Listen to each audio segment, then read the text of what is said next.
گورے ہمیں بتا رہے ہیں کہ بچوں کی تربیت کیسے کی جاتی ہے. ان کے تو بچے ہوتے ہی نہیں بھائی. بچوں کی تربیت یہ گوروں کے مینٹل لیول سے اوپر کی چیزیں ہیں. ان کا باپ بھی نہیں کر سکتا تربیت. اور ہمارے یہاں ماہر نفسیات وہاں پڑھ کے آ رہے ہیں بچوں کی نفسیات کہ بچوں کو کیسے ٹریٹ کیا جائے گا. مولویوں سے پوچھو بچوں کی کیسے تربیت ہوتی ہے. پڑھے لکھے مولویوں سے. ہر مولوی بھی بعض تو درندوں کی طرح کوٹتے پیٹتے ہیں گاؤں دیہاتوں میں. قاریوں سے اللہ بچائے. تو وہ تو برباد کر دیتے ہیں بچوں کی زندگیاں, مار پیٹ کے بد اخلاق بنا دیتے ہیں ان کو.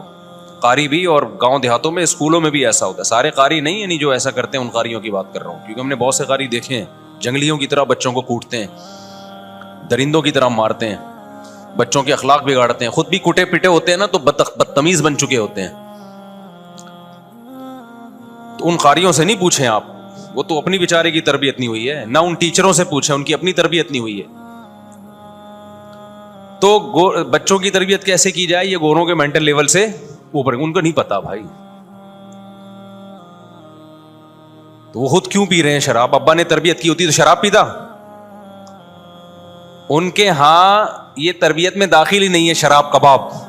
اب مثال کے طور پر آپ نے اپنے بچے کی بڑی اچھی تربیت کی, رشتے والے آئے, آپ بتا رہے ہیں میرا بیٹا بہت پیارا ہے, میں نے اس کی بہت پیاری تربیت کی ہے, ماشاء اللہ ماشاء اللہ. اچھا وہ انکل آپ کا بیٹا گیا کہاں ہے؟ بیٹا وہ پینے کے لیے گیا نائٹ کلب. رات آیا تھا نا, پی کے زیادہ پی لی تھی, ابھی پڑا ہوا ہے, دوپہر 1 بجے اٹھے گا. بولے گا یار آپ نے تربیت کی ہے. تو اگر آپ گورے ہوں گے, وہ بھی گورا ہوگا, تو کہے گا nice to meet you, very good, میں بھی وہیں تھا. آپ کا بچہ 12 بجے اٹھتا ہے, میں 1 بجے اٹھتا ہوں, آج تو جلدی اٹھ گیا, بیٹی کے رشتے کے لیے سلسلے میں آنا تھا. یہ ہمیں کیا سکھائیں گے میرے بھائی؟ یہ کیا کرائیں گے ہمیں؟ تربیت. میں اصل میں ینگ جنریشن کی کھوپڑی کو دیکھ رہا ہوں, بالکل خراب ہو چکی ہے یار. جن کے ہاں تربیت کی ڈیفینیشن ہی چینج ہے, ان سے کیا سیکھ رہے ہیں؟ تربیت. یعنی ایسا ہو گیا کہ کوئی قوم ایسی ہو جو مار پیٹ کو اخلاق سمجھتی ہو, آپ اس سے اخلاق کی ورکشاپ کروا رہے ہیں, ٹھیک ہے نا.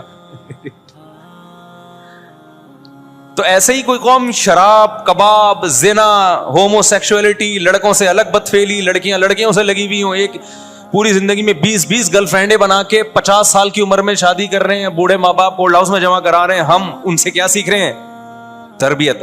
کچھ اور لطیفہ سنا دیا کرو خدا کے لیے, خدا کے لیے. لطیفے بہت ہیں یوٹیوب پہ, پرینک دیکھ لیا کرو, یہ لطیفے ہمارے سامنے مت سنایا کرو. 1-2 چیزیں ہیں, نائس ٹو میٹ یو اور اخلاق, جو میں بولتا رہتا ہوں. میرا ٹاپک نہیں ہے, میں تو بیچ میں درمیان میں ایک بات آ گئی. اور تھوڑا سا 3 پیس سوٹ, بغلے وہاں بھی صاف نہیں ہوتی, بہت کم لوگوں کی ہوتی ہیں, اندر سے وہ بھی میلے ہیں, اوپر سے فٹ فاٹ, nice to meet you, how. یا ہمارے یہاں یہ نہیں ہے. ہمارے یہاں تمیز سے چلو, کیا کر رہا ہے دیکھ نہیں رہا, اندھا ہے, ایسے ہوتا ہے. میں بتاتا ہوں نا, پنجاب میں میرے کسی نے بائک مار دی, مجھے ماری بھی خود ہے اور ڈانٹ بھی مجھے ہی رہا ہے.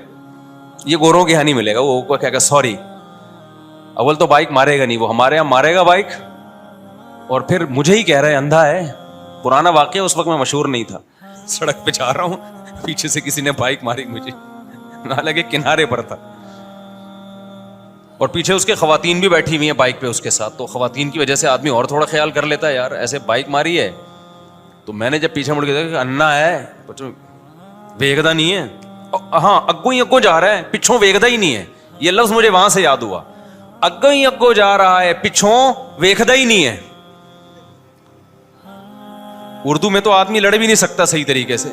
میں اس کو کیا کہتا, لیڈیز کو بٹھا کے تم جا رہے ہو, میں تم سے کیا تمہیں سناؤں گا میں.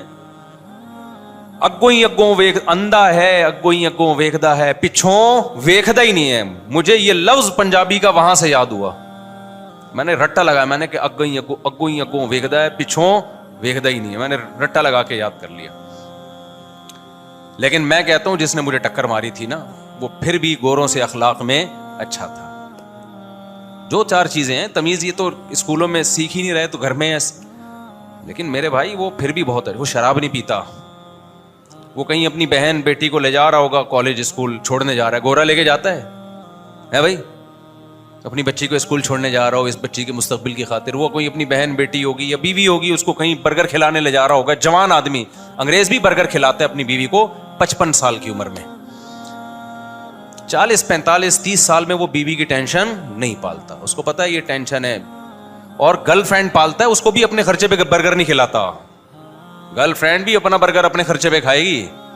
ہمارے یہاں تو گرل فرینڈ کے بھی آداب ہیں بھائی, گرل فرینڈ رکھنے کے بھی آداب ہیں ہمارے یہاں. ہے تو یہ بھنگی چماروں والا کام. خیر, تو بات کہاں سے کہاں چلی جاتی ہے. لوگ ہمیں بتا رہے ہوتے ہیں ایکچولی, میں نے اس کو سنا ہے, وہ بتا رہے ہیں بچوں کی تربیت. تو بھائی یہ نیچرل ویچرل نہیں ہے, ان کے یہاں بچے نہیں ہوتے. وہ ان کے یہاں بچوں میں ڈپریشن کی بیماریاں زیادہ ہیں, ہمارے یہاں کم ہیں.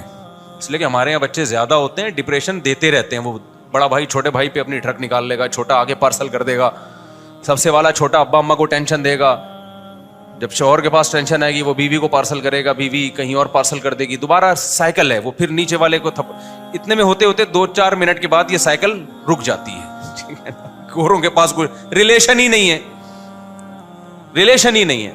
نیچرل لائف تھوڑی ہے ان لوگوں کی, نیچرل تو بھائی ہماری لائف ہے. تو اس لیے وہ ہمیں نہیں بتایا کرو. گورے ایکچولی کہتے ہیں بچے کی یہ نفسیات ہے, وہ اسٹریس لیول بتاتے رہتے ہیں نا, اسٹریس لیول یوں جاتا ہے, ہارمونز یوں چلے جاتے ہیں, پھر ہارمونز یوں ہوتے رہتے ہیں ہارمونز. تو کہاں سے کہاں بات چلے گی, ہم کیا بات لے کے چلے تھے اتنی, علم کی بات میں کر رہا تھا کائنڈلی, ٹھیک ہے نا. تو میں ایک کہہ رہا تھا کہ بھائی جو علم کی صلاحیت ہے نا ہر آدمی میں نہیں ہوتی, اور کچھ لوگوں میں, یعنی کچھ علوم تو ایسے ہیں کہ انسان ان کی حقیقت معلوم کر ہی نہیں سکتا, اور کچھ علوم ایسے ہیں کہ ان کی حقیقت جاننے کے لیے ایک خاص پروسیس سے گزرنا ضروری ہے. جیسے میڈیکل سائنس کی میں نے ایک مثال دی.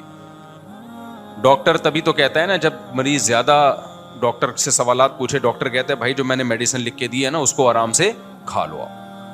یہی کہتا ہے نا ڈاکٹر, کہ تمہاری تم یہاں کے بیٹھ جاؤ, زیادہ آپ ڈاکٹر کا خون پیئیں گے. ڈاکٹر کیا کہہ رہے ہیں, بھائی تو میری جگہ کے بیٹھ جا. ہم سے جب کوئی فتویٰ لینے کے لیے آتا ہے نا, اس سے اچھی طرح ہم نے سوال پوچھا, جواب لکھا, جب وہ بحث کرتا ہے تو میں اس سے پھر کہتا ہوں بھائی آپ نے اگر اپنی مرضی کا فتویٰ لکھوانا تھا نا تو آپ خود ہی لکھ کے لے آتے, اپنی اسٹیمپ لگا کے اس پہ سائن کر دیتے. جب ہم پہ اعتماد کر کے ہمارے پاس آئے ہو تو ہم تو وہ لکھیں گے جو ہماری سمجھ میں آئے گا, جس کو ہم جائز سمجھیں گے, جس کو ہم شریعت کا حکم سمجھیں گے. تو کیونکہ یہ بھی نا بعض دفعہ کوئی سوال پوچھنے والا جذباتی پن پہ آیا ہوا ہوتا ہے, وہ بہت, جیسے طلاق کے مسائل میں اکثر ایسا ہوتا ہے, وہ جذباتیت سے زیادہ کام لے رہا ہوتا ہے کہ کسی طرح نہ ہو طلاق, اور وہ بہت جذباتی, میں یوں تھا, میں ایسے, بس آپ سمجھیں یہ. تو بعض دفعہ جذبات سے, یعنی جذباتی پن دکھا کے نا دوسرے کو متاثر کرنے کی کوشش کی جاتی ہے.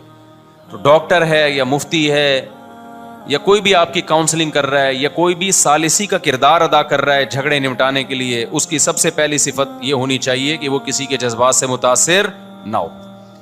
اگر وہ بھی ان کے ساتھ رونا شروع کر دے, اس کا مطلب یہ فیصلے کی صلاحیت اس کے اندر نہیں ہے. ہمارے یہاں جو زیادہ رو رہا ہو نا اس کو لوگ صحیح سمجھتے ہیں کہ یہ ٹھیک ہے, یہ رو بہت رہا ہے. خیر, تو کچھ علوم ایسے ہیں کہ آپ جب تک کہ خاص مقام تک نہیں پہنچو گے